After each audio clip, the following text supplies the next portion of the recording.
O Museo do Mar de Noia recolle a historia do pasado marítimo da vila nun inmoble recentemente rehabilitado grazas ás liñas de axuda da Consellería do Mar a través dos GALP. Ademais de albergar os vestixios de parte da antiga muralla medieval, ofrece aos visitantes unha experiencia inmersiva con contidos audiovisuais que repasan a ampla tradición desta vila estreitamente vinculada ao mar. Nos atopamos os vestixios da antigua muralla de Noia. No momento da súa construción, eso supuxo pois alterar ese programa tanto na distribución en planta do edificio como na execución do mesmo, pero finalmente entendíamos que era importante recuperala, poñela en valor e posibilitar a súa visualización por parte de todos aqueles que veñan a visitar este edificio adicado ao Museo do Mar.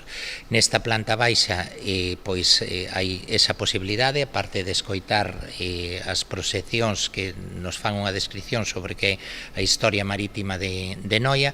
No seu percorrido polo espazo museístico, Alfonso Villares puxou como exemplo dos obxectivos que persegue o Plan de Cultura Marítima de Galicia, aprobado o ano pasado para dotar dun marco común ás infraestructuras patrimoniais ligadas ao mar. No seu momento xa aprobamos o ano pasado o Plan de Cultura Marítimo de Galicia, que é un plan único, pioneiro en toda Europa, un plan donde en él se pretende articular e unificar todas as infraestructuras patrimoniales vinculadas ao mar que ten a nosa terra.